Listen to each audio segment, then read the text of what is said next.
With my research, you spoke about low functioning individuals, male and female. What's the percentage of males or females that you counsel that are low functioning? I would say that there are 70% low functioning women, 40% low functioning men. What? What? So, what identifies a woman to be high functioning?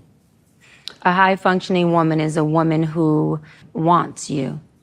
She doesn't need you. When I say she doesn't need you, it doesn't mean she's independent. That means she is interdependent. I don't need a trauma bond with you, okay? She wants the healed part of you, but has the capacity, because we're all human, we ain't perfect, to facilitate and deal with the unhealed part of you that's gonna show up in the relationship at some point. And so that's why I always say, I want a hybrid, meaning a man who's high functioning enough to meet my healthy high functioning, but low functioning enough to deal with me when my abandonment inflames, when some of my dysfunctions that I'm still working on inflame. Because if he's too high functioning, he doesn't have the bandwidth to deal with the low functioning part. Meaning you may have a loving relationship, but you won't have a real intimate, deep, vulnerable relationship. I need you to see me. I need you to see my broken. I want you to see my heart, whatever that comes with. And I'm not embarrassed about it. But what a high functioning man may do is, if he's all the way high functioning, he has already cut off the side of him that is authentic. And there's a superficialness there that won't allow him to connect with a real person. So can he still love and experience love? Yeah, love has it just loves everything.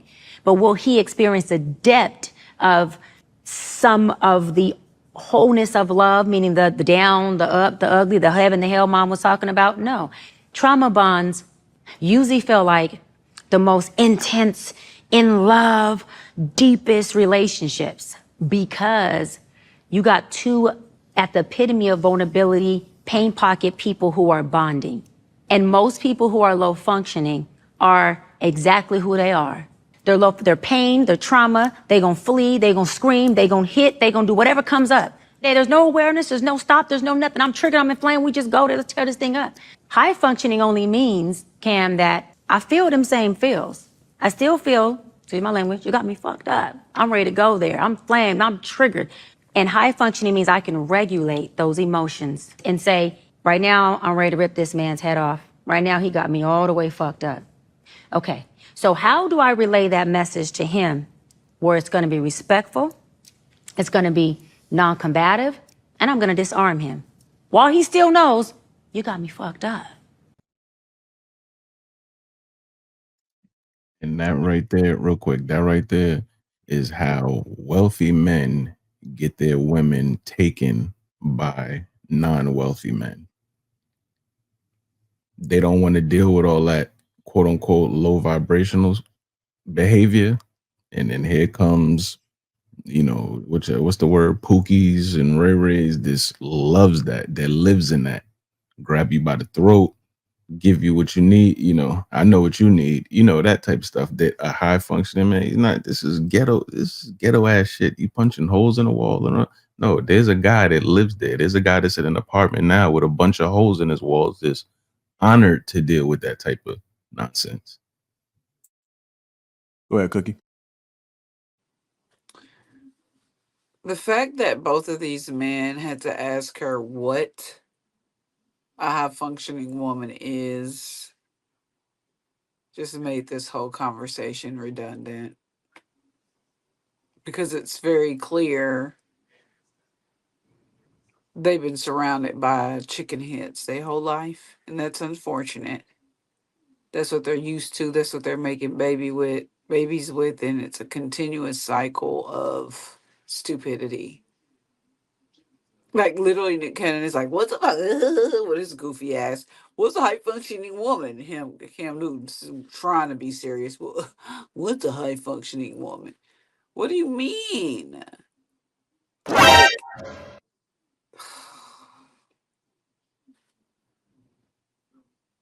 Yeah, the demeanor in and of itself of both of them as they were being interviewed was telling. So I'd agree with that. You know what I found interesting though is that she said over 70% of women are low functioning. I'd agree with that. I I hate to say it, believe I that. agree with it. So I agree. I think it's higher personally. I think she was being nice. So if all right, well, think of it this way then. If it's 70% or more low functioning, is it beyond believable that that's all they're pretty much running into? They should search harder and protect their money better instead of thinking with their penises. Because like y'all tell us, well, y'all running the pookies. Y'all need to pick better, pick better, pick better, pick better. It's the same. It that go both ways. Pick better. Yeah, Be but more patient. I don't think we would ever admit or agree, not even admit, but I don't think we would ever agree that over 70% of more men are pookies, though. Like, I don't think we would ever say that. So it just baffled my mind that literally coming from a woman, she was like, yeah, over 70% of the women I would say is low functioning. And I agree. But being the leaders of the species and the race and the household, he should put more time and effort into the woman that he's procreating with. Yeah, it may take him a little more time to find a high functioning female than it will a woman. What if he is a part of that 40% of low functioning men? Then he gonna get what he get. He's stupid. Like I said, that's what I'm saying. That's what I was trying to point out. The fact that he had to ask what a high functioning woman is lets me know that he already low functioning. So he's in the What is a half functional woman? 40%. Huh? I'm asking a question, and somebody in the chat wants to know what is a half functional woman? She answered that already. I'm not a psychiatrist, but I can tell you this: it's not his, but they baby mamas. And if you're insinuating that I'm supposed to know, I know what a high functioning woman is. I'm a high functioning woman. I'm pretty sure Shan is a high functioning woman. I want someone and don't need someone. The fact that she up there 9 months pregnant telling jokes about a rich dude in a bag, that's low functioning. And that's the exact opposite of any behavior that I would ever pose when it comes to dating. So yeah, no. Oh no. So I would say I'm I'm the third one, mid-functioning. and this is his sixth child. Someone said, "Ooh, right, couldn't have been me." All right, so Larissa put that pressure on you. I was going to say, got jokes. The woman answered the damn question. What you asking me for? Listen to the clips. That's why JR got them. I would definitely say, I think, which I think somebody else in the comments has said, I think the vast majority of society is low functioning, right? I would say 70, 80%, like that 80-20 rule or whatever. I say 80% of society is probably low functioning, and 20% that are high functioning.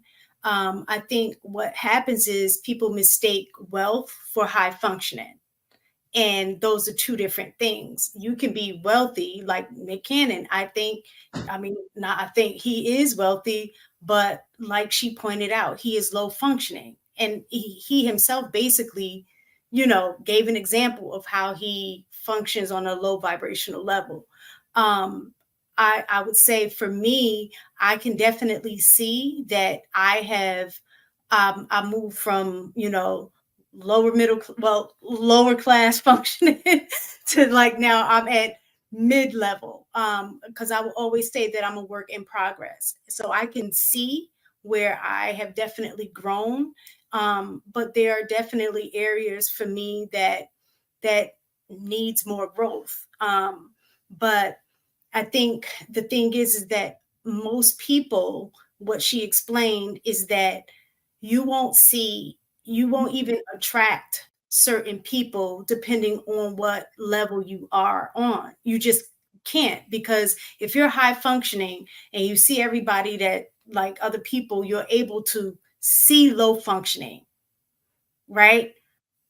You just won't even be attracted to that because it's just such a turnoff. You don't even want to be in the same space, the same environment where a lot of low functioning people are going to be. right? So she was spot on in saying that. And even if you are low functioning and you, like she specifically said, a high functioning person is somebody who has done the work to do the healing. Once that happens, everything like is like you see things so much more differently, and you're able to recognize low functioning. You steer clear away from it because you don't want any of that to impact or in fact affect the growth that you have made. You refuse to be pulled back, into a situation that's going to not benefit you, right, to help you grow. So yeah, I would agree that women are 70. That's why I was saying, she said 40% men. I was like, I don't think so. I think as a vast majority is more like the 80-20 rule. A lot of times, a lot of people, we're focusing that we function a low function. Go ahead, Cookie. I'm going to go ahead and answer the question. Somebody directly asked me what makes me a high functioning woman. The fact that 20 years ago, I was beating the brakes off bitches. And now I don't do that anymore. It's called a growth mindset. My emotional maturity has grown with my age. So a high functioning woman is able to see a situation, evaluate a situation in her head, and come up with a clear and a non-combative plan to accomplish whatever it is, whether it's in a relationship, whether it's a business goal, whether it is her child, anything. And a high functioning woman knows the value of herself, opposed to comparing her value of herself with outside sources. That's what a high functioning woman is. So, like for me, I don't mess with ugly dudes. I don't. I like handsome men. High functioning handsome men. No matter how much money he has, if he's not handsome to me and I'm not attracted to him, I don't care how much money he has. I am not talking to him. I'm not going to entertain him because I have boundaries. High functioning women have boundaries. High functioning women have skill sets. Does anybody have any more questions? What makes me a high functioning woman is that I have all of that. This show is entertainment. Don't think that you know me just because I get on here every Sunday and talk shit with JR in my panel. Please, you don't know anything about me personally. So, with that being said, that's what a high functioning woman is. I do want to add to that because I did see, I haven't been able to keep up with all the comments. I do believe my definition of a high functioning woman as well. I don't know if anybody's ever heard of this, but I took a psychology class 101 and we talked about something called the Maslow's hierarchy of needs. And at the very top of that pyramid is something called self actualization. I think this applies for men and women. So when getting to know people and understanding them is taking and shaking their head, I think it's great. Google's your friend. So Google Maslow's hierarchy of needs, and what Cookie just described, she's at the top of that pyramid. So she has the capacity and ability to meet the people that she wants in her life and not have it affect anything below that. Because at the bottom is your physical needs, your sense of security, your sense of belonging, self-esteem. And at the very top, you have that acceptance and ability to be creative and all these other things. So across the board, I think men and women, if you're high functioning, you're at the top of that. Nick Cannon and Cam, I would say they're in the middle. Could they reach the top one day? Who knows? They could rebrand. They could pull a Black China. Growth is for everybody. I think yeah, everybody it can could grow, change. but you have to want to grow. That's the key. Yeah, for sure. I don't know if I'm gonna speak for me and JR, but I'll say high functioning males in regards to once upon a time, we would go through drive-through windows and see a supermodel in that drive-through window. and be wondering like, damn, I should deal with her. Now we go through drive-through windows, we acknowledge her beauty, and we keep it moving. We're not pulling them out of a drive-through window like, yeah, take that headset off, come with me. Just because you're beautiful. We understand that she's in that drive-through window for a reason, and those reasons might be reasons that we're not willing to deal with. We don't have the capacity to deal with, and we like where our life is headed. So, you know, we pick up our food. Nice to see you. Keep it moving. Whereas once upon a time, we were pulling them straight out of that drive-through window, taking them with us. I don't know. I'm the third one, and this is his sixth child. Someone said, "Ooh, right? Couldn't have been me." All right, till Larissa put that pressure on you. If y'all don't know, I'm the third one, and this is his sixth child. Someone said, "Ooh, right? Couldn't have been me." All right, till Larissa put that pressure on you. Just So, like you I know, said. Real fast, and I'm glad you brought that up real fast, because he said this is not taken away from the women, because the women can be dysfunctional too. I just said she may want kids without the responsibility of having a husband. You know, she may be like, okay, I value my kids having resources, because you know, when you have a kid by a man, this is real talk. When you have a kid by a man, that kid has doors open to them that other kids do not. You guys got to know that. And sometimes they may be thinking, you know what? Yeah, but it's Cam Newton's kid. That means that kid will have opportunities that other kids won't have. People think like that. Now, is it right? Absolutely not. But people, she's dysfunction just like he is. Like, they both got this thing going on. So I'm not saying women have no fault, because I do believe that women go into situations, like she said, you rather have a rich one than a broke one doing the same thing. I'm not taking the responsibility off the woman. It's both ways. That's all I'm saying. What you got on the alley? I like the clip that you sent in, Jay, because I think in essence, everything that we've been talking about with Cam and Nick Cannon, the root of the problem is that there are far too many people with too many children that are prioritizing those transactional materialistic things in replacement for actual parenting. So just because they have, like what Jay said, they care more about whether they show up at a kid's event and buy them shoes or whatever versus helping them deal with heartbreak. A kid can come home from school and you're not there and you're not helping your child walk through that. And I think that's the deterioration of all, exactly what Nick Cannon said with jet setting the women, and with the clip that you just played with the lady being okay being the third, sixth child, is because she cares more about the bag than the mental welfare of her children. And I personally feel like I have a foot in many communities, right? I'm not just going to sit here and say I'm just in the Asian community, but many. And I feel like these individuals that have a lot of kids all have that in common. If they have 5 or 6 kids or whatever, they'll be like, well, I just bought them a bunch of school clothes. And they'll justify that and ride that wave. And how that connects to marriage is that they know that a marriage is going to require more work than going to the Nike factory to buy them shoes. They know that, and they're avoiding it. And that's a huge insecurity. And a lady who is high functioning is going to be able to call that out, because respectfully, I give a fuck about them shoes. You know what I mean? A high functioning woman who's wife material is going to see beyond that. And the people like Cam and Nick Cannon are going to do what he did to the interviewer, talk over her, not want to unpack that, they're just going to point the finger back. Oh, I can do this. I can do that. I'd much rather write a check than have a conversation. That to me is like the root of the problem and the core of it's a disease, I think, that's happening in community, because materialism, social media, communications, all that stuff is affecting it. So unless each party is like hella cognizant of that, like what is the actual priority here? These material items and writing that check, or family? So yeah, I think it's clear as day what's happening here, and that's kind of the root of everything. So those are my thoughts on everything together.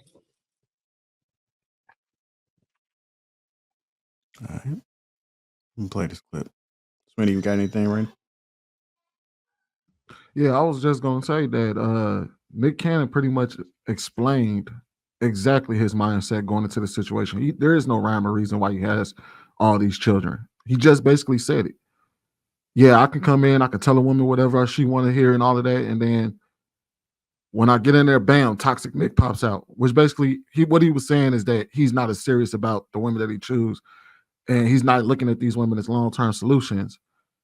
And what she said after that, she was like, yeah, that's a low-quality woman. And he agreed to it, which basically told me that he's purposely going out and getting low-quality women and getting them pregnant because there's no rhyme or reason why he's fathering all these children. It's just because he can.